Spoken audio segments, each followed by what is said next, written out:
नमस्कार दोस्तों, चलिए जानते हैं उत्तर प्रदेश की 50 फटाफट बड़ी खबरों को सिर्फ 10 मिनट में। लेकिन उससे पहले आप यह वीडियो किस जगह से देख रहे हैं हमें कमेंट में जरूर बताएं।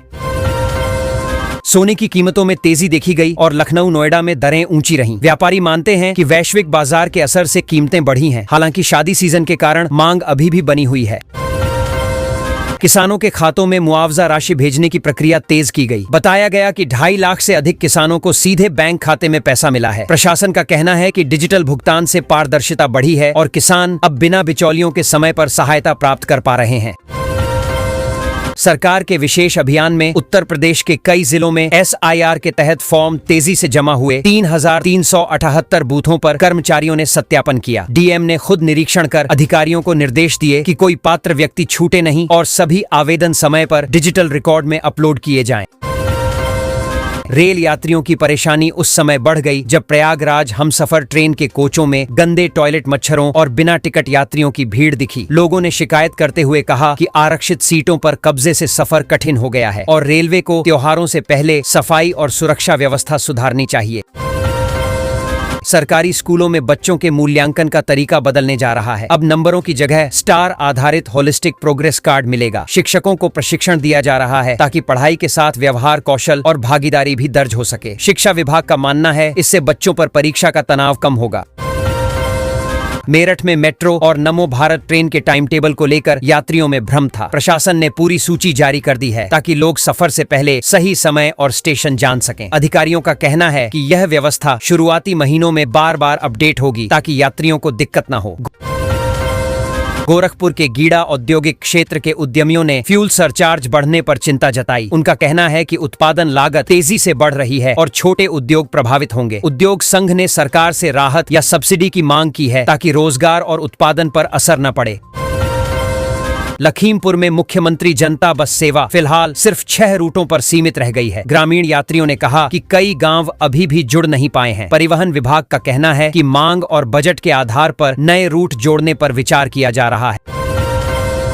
होली के मौके पर यात्रियों की भीड़ देखते हुए परिवहन विभाग ने दिल्ली, जयपुर समेत कई शहरों के लिए 200 अतिरिक्त बसें चलाने का फैसला किया है। अधिकारियों का कहना है कि टिकट काउंटर और ऑनलाइन बुकिंग दोनों बढ़ाई जाएंगी ताकि त्योहार पर घर जाने वालों को सीट मिल सके। गाजियाबाद में एक व्यापारी स्कूटी से मंदिर जाते समय नाले में गिर गया और उसकी मौत हो गई। स्थानीय लोगों ने बताया कि सड़क किनारे सुरक्षा रेलिंग नहीं थी। परिवार ने प्रशासन से इलाके में बैरिकेड और लाइट लगाने की मांग की है ताकि ऐसे हादसे दोबारा न हो। गोरखपुर में संघ का शताब्दी फाल्गुन महोत्सव आयोजित होने जा रहा है जिसमें हजारों स्वयंसेवक शामिल होंगे। आयोजकों ने कहा कि कार्यक्रम में सांस्कृतिक प्रस्तुति, सेवा गतिविधियां और सामाजिक संवाद होंगे। प्रशासन ने यातायात और सुरक्षा व्यवस्था के लिए विशेष योजना बनाई है। गाजियाबाद में हाई कोर्ट के आदेश पर अवैध दुकान सील की गई। शिकायतकर्ता ने आरोप लगाया कि कार्रवाई के बाद उसे धमकी मिल रही है। पुलिस ने मामला दर्ज कर जांच शुरू की है और कहा है कि कानून व्यवस्था से खिलवाड़ करने वालों पर सख्त कार्रवाई होगी। कानपुर में खाद्य विभाग ने बड़ी कार्रवाई करते हुए 10,000 किलो एक्सपायर खजूर जब्त किए जिनकी कीमत करीब 50 लाख बताई जा रही है। अधिकारियों के मुताबिक इन्हें रमजान से पहले बाजार में बेचने की तैयारी थी। विभाग ने गोदाम सील कर जांच शुरू कर दी है। अब रोडवेज बसें डिपो से तभी निकलेंगी जब सभी यात्रियों का टिकट बन जाएगा। परिवहन विभाग ने निर्देश जारी कर कहा है कि इससे राजस्व पारदर्शी होगा और सीटों की सही जानकारी मिलेगी। अधिकारियों को हर ट्रिप का रिकॉर्ड डिजिटल सिस्टम में दर्ज करना होगा। चंबल नदी क्षेत्र को एडवेंचर टूरिज्म के रूप में विकसित करने की योजना बनाई जा रही है। यहाँ गंगा डॉल्फिन, घड़ियाल और मगरमच्छ देखने के लिए बोट सफारी शुरू करने का प्रस्ताव है। पर्यटन विभाग का कहना है कि इससे स्थानीय रोजगार बढ़ेगा और पर्यावरण संरक्षण को भी बढ़ावा मिलेगा। UGC ने देश भर की 32 फर्जी यूनिवर्सिटियों की सूची जारी की है जिसमें UGC के अनुसार उत्तर प्रदेश के 4 संस्थान भी शामिल हैं। छात्रों को चेतावनी दी गई है कि ऐसे संस्थानों में दाखिला लेने से पहले मान्यता जरूर जांच लें ताकि डिग्री बेकार न हो। आगरा में बनारस की तर्ज पर यमुना महाआरती की शुरुआत की गई है। मेयर ने कहा कि इससे धार्मिक पर्यटन बढ़ेगा और शहर की सांस्कृतिक पहचान मजबूत होगी। स्थानीय व्यापारियों को उम्मीद है कि इससे शाम के समय घाटों पर पर्यटकों की संख्या बढ़ेगी। जाएगी। अयोध्या में सरयू नदी की धारा आंशिक रूप से बदलने का प्रस्ताव तैयार किया गया है। कार्यदायी संस्था ने प्रशासन से अनुमति मांगी है। अधिकारियों का कहना है कि इससे तट संरक्षण, घाट निर्माण और पर्यटन सुविधाओं में सुधार होगा, लेकिन पर्यावरणीय आकलन के बाद ही अंतिम फैसला लिया जाएगा। मेरठ में यात्रियों को मेट्रो और नमो भारत ट्रेन में अंतर समझाने के लिए सूचना अभियान शुरू हुआ है। स्टेशन पर पोस्टर, उद्घोषणा और हेल्प डेस्क लगाए गए हैं ताकि लोग सही प्लेटफॉर्म पर जाएं और टिकट प्रणाली समझ सकें। बाराबंकी के प्रमुख चौराहों पर ANPR कैमरे लगाने का प्रस्ताव भेजा गया है। पुलिस का कहना है कि इससे चोरी, लूट और फरार वाहनों की पहचान तुरंत हो सकेगी। योजना मंजूर होते ही शहर के एंट्री एग्जिट पॉइंट्स पर पहले चरण में कैमरे लगाए जाएंगे। मिर्जापुर के राजगढ़ क्षेत्र में प्राथमिक विद्यालय का गेट गिरने से 2 बच्चे घायल हो गए। ग्रामीणों ने बताया कि भवन जर्जर था और कई बार शिकायत की गई थी। शिक्षा विभाग ने जांच टीम भेजी है और मरम्मत के साथ जिम्मेदार अधिकारियों पर कार्रवाई की बात कही है। लखनऊ में लाल बारादरी के दरवाजे सील करने के विरोध में लखनऊ यूनिवर्सिटी के छात्रों का प्रदर्शन दूसरे दिन भी जारी rहा। छात्रों ने कहा कि ऐतिहासिक स्थल को बिना संवाद बंद करना गलत है। प्रशासन ने वार्ता का आश्वासन दिया है। आजमगढ़ में आवारा कुत्तों ने भेड़ों के झुंड पर हमला कर दिया, जिससे कई पशुपालकों को नुकसान हुआ। ग्रामीणों ने प्रशासन से पशु चिकित्सीय सहायता और सुरक्षा व्यवस्था की मांग की है। पशुपालन विभाग ने प्रभावित परिवारों को मुआवजा दिलाने का आश्वासन दिया। GST नियमों में सख्ती के तहत अब फेरी वालों को भी पक्का बिल देना पड़ सकता है। विभाग का कहना है कि 50,000 से कम माल पर भी दस्तावेज जरूरी होंगे ताकि टैक्स चोरी रोकी जा सके और व्यापार प्रणाली पारदर्शी बने। ANTF ने लखनऊ में एक तस्कर को भारी मात्रा में मॉर्फिन के साथ गिरफ्तार किया। जांच में सामने आया कि वह इसे शहर के मॉल में बेचने की योजना बना रहा था। पुलिस ने नेटवर्क का पता लगाने के लिए उससे पूछताछ शुरू कर दी है। एक शादी में बारात के दौरान मामूली बात पर विवाद बढ़ गया और समारोह रुक गया। कभी कुत्ते, कभी कुर्सी और फिर सोशल मीडिया टिप्पणी को लेकर तनाव हुआ। बाद में बुजुर्गों के समझाने पर मामला शांत हुआ और दोनों परिवारों ने कार्यक्रम पूरा किया। सिंगापुर दौरे पर मुख्यमंत्री योगी आदित्यनाथ ने DBS बैंक नेतृत्व से मुलाकात कर नोएडा और लखनऊ में ग्लोबल कैपेबिलिटी सेंटर बनाने पर जोर दिया। सरकार का कहना है इससे IT निवेश, रोजगार और अंतर्राष्ट्रीय कंपनियों की भागीदारी बढ़ेगी, जिससे प्रदेश की अर्थव्यवस्था मजबूत होगी। सरकार छोटे उद्यमियों को मजबूती देने की तैयारी में है। जल्द ही 10 लाख रुपए तक का ब्याज मुक्त आरण देने की नई व्यवस्था शुरू होगी। अधिकारियों को निर्देश दिए गए हैं कि प्रक्रिया आसान रखी जाए ताकि छोटे कारोबारी बिना भागदौड़ के लाभ ले सकें और स्थानीय स्तर पर रोजगार भी बढ़े। ग्रामीण महिलाओं को बाजार से जोड़ने की योजना तेजी पकड़ रही है। कई जिलों में महिला विपणन केंद्र स्थापित करने की तैयारी चल रही है। सरकार का मानना है कि इससे स्वयं सहायता समूहों को सीधा खरीदार मिलेगा, आमदनी बढ़ेगी और गांवों में महिलाओं की आर्थिक भूमिका मजबूत होगी। प्रदेश की न्याय पंचायतों में डिजिटल उद्यमी तैयार करने का लक्ष्य रखा गया है। सरकार चाहती है कि स्थानीय युवाओं को डिजिटल सेवाओं से जोड़कर रोजगार के नए रास्ते खुलें। प्रशिक्षण मॉड्यूल तैयार किए जा रहे हैं ताकि ग्रामीण इलाकों में भी ऑनलाइन सेवाएं आसानी से मिल सकें। सरकार ने घोषणा की है कि लाखों युवाओं को मुफ्त AI टूल्स उपलब्ध कराए जाएंगे। इसका उद्देश्य उन्हें नई तकनीक से जोड़ना और रोजगार योग्य बनाना है। IT विभाग और प्रशिक्षण एजेंसियां मिलकर ऐसे कार्यक्रम बना रही हैं जिससे पढ़ाई, स्टार्टअप और फ्रीलांस काम में युवाओं को सीधा फायदा मिले। दशमोत्तर छात्रवृत्ति के वितरण को लेकर सरकार ने नए निर्देश जारी किए हैं। विभागों को कहा गया है कि पात्र छात्रों का सत्यापन जल्दी पूरा करें ताकि भुगतान में देरी न हो। अधिकारियों का मानना है कि समय पर छात्रवृत्ति मिलने से पढ़ाई छोड़ने की प्रवृत्ति कम होगी। स्किल इंडिया मिशन के तहत प्रदेश में युवाओं के प्रशिक्षण पर जोर बढ़ा है। हाल ही में 50,000 नए पंजीकरण का लक्ष्य पूरा हुआ। अधिकारियों का कहना है कि उद्योगों की जरूरत के अनुसार कोर्स तैयार किए जा रहे हैं ताकि प्रशिक्षण के बाद युवाओं को सीधे नौकरी या स्वरोजगार के अवसर मिल सकें। अब निवेश वाली खबर सुनिए। मुख्यमंत्री योगी आदित्यनाथ सिंगापुर पहुंचे और वहां प्रमुख निवेशकों से मुलाकात की। उन्होंने इंफ्रास्ट्रक्चर, लॉजिस्टिक्स और हेल्थ सेक्टर में सहयोग की संभावनाओं पर चर्चा की। सरकार को उम्मीद है कि इस दौरे से प्रदेश में विदेशी निवेश बढ़ेगा और औद्योगिक माहौल मजबूत होगा। सिंगापुर दौरे के पहले ही दिन कई निवेश प्रस्ताव सामने आए। अधिकारियों के अनुसार हजारों करोड़ रुपए के संभावित निवेश पर बातचीत आगे बढ़ी है। सरकार इसे रोजगार और उद्योग विस्तार के लिए अच्छा संकेत मान रही है और चाहती है कि निवेश सीधे जिलों तक पहुंचे। स्वास्थ्य क्षेत्र में बड़ा कदम देखने को मिल सकता है। मणिपाल हॉस्पिटल्स गाजियाबाद में निवेश करने की योजना बना रहा है। इससे आधुनिक चिकित्सा सुविधाएं बढ़ेंगी और स्थानीय युवाओं को रोजगार के अवसर मिलेंगे। प्रशासन इसे हेल्थ इंफ्रास्ट्रक्चर मजबूत करने की दिशा में महत्वपूर्ण पहल मान रहा है।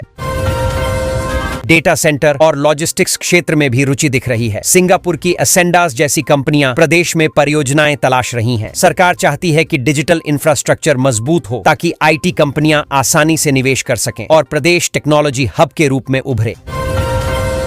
राजनीति की बात करें तो विपक्ष और सत्ता पक्ष में बयानबाजी तेज है। सपा प्रमुख अखिलेश यादव ने सड़क गुणवत्ता के मुद्दे पर सरकार को घेरा। उन्होंने कहा कि विकास का दावा जमीन पर दिखना चाहिए, जिस पर सत्ता पक्ष ने अपने काम गिनाते हुए पलटवार किया।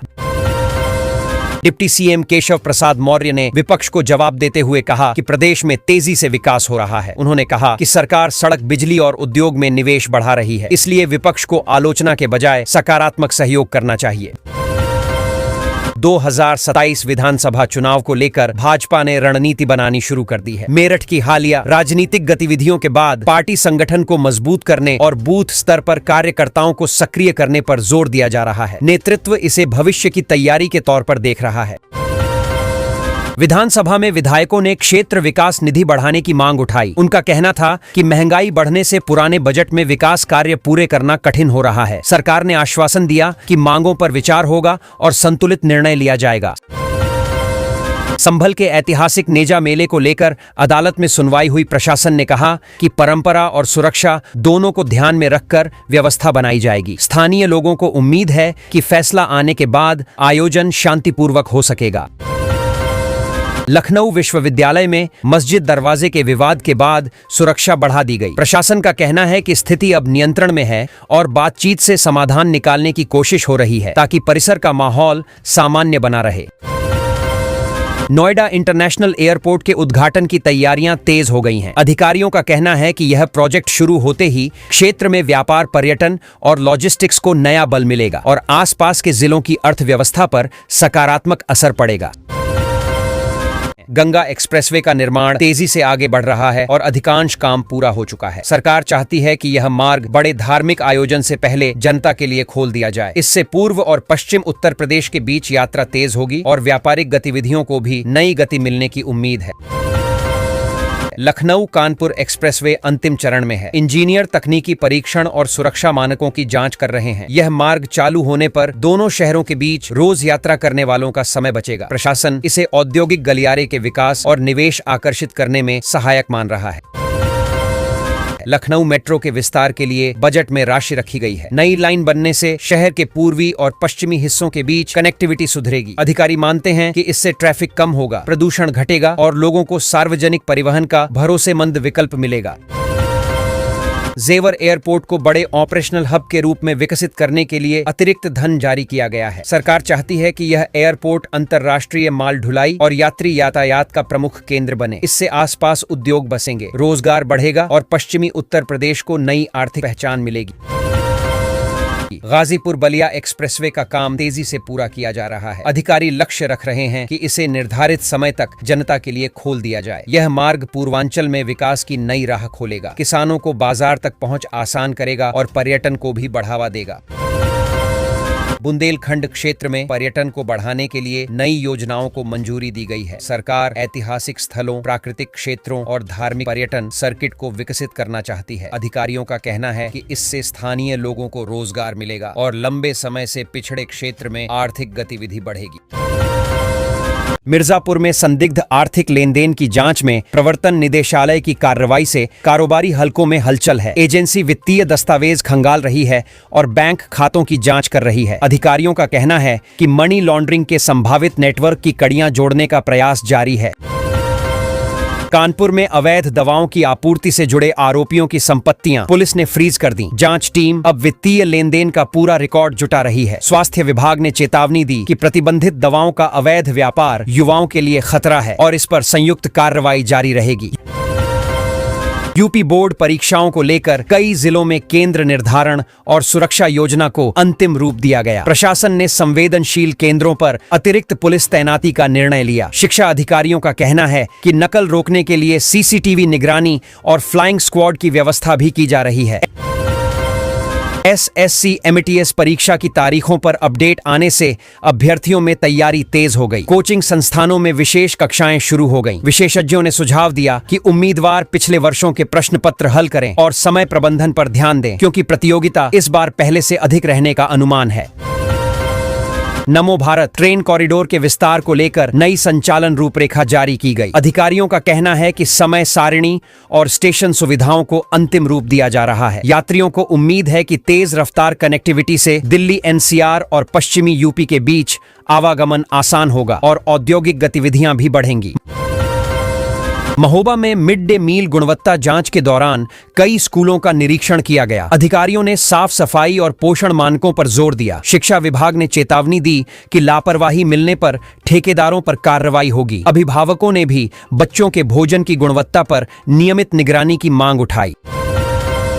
प्रदेश में साइबर अपराध बढ़ने के बीच नए साइबर थाने खोलने की प्रक्रिया तेज हुई है। सरकार का कहना है कि डिजिटल अपराधों से निपटने के लिए विशेषज्ञ स्टाफ और आधुनिक तकनीक तैनात की जा रही है। पुलिस अधिकारियों ने नागरिकों से ऑनलाइन धोखाधड़ी से बचने के लिए जागरूक रहने की अपील भी की।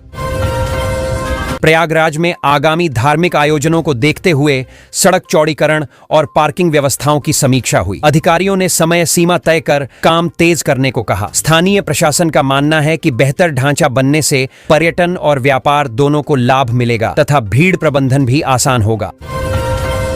लखनऊ मेट्रो विस्तार परियोजना को लेकर वित्तीय मॉडल पर सहमति बनने की खबर से परियोजना को गति मिलने की उम्मीद है। अधिकारियों ने कहा कि नए चरण से शहर के बाहरी इलाकों को बेहतर कनेक्टिविटी मिलेगी। यात्रियों और कर्मचारियों को उम्मीद है कि इससे रोजाना आवागमन, समय और लागत दोनों घटेंगे।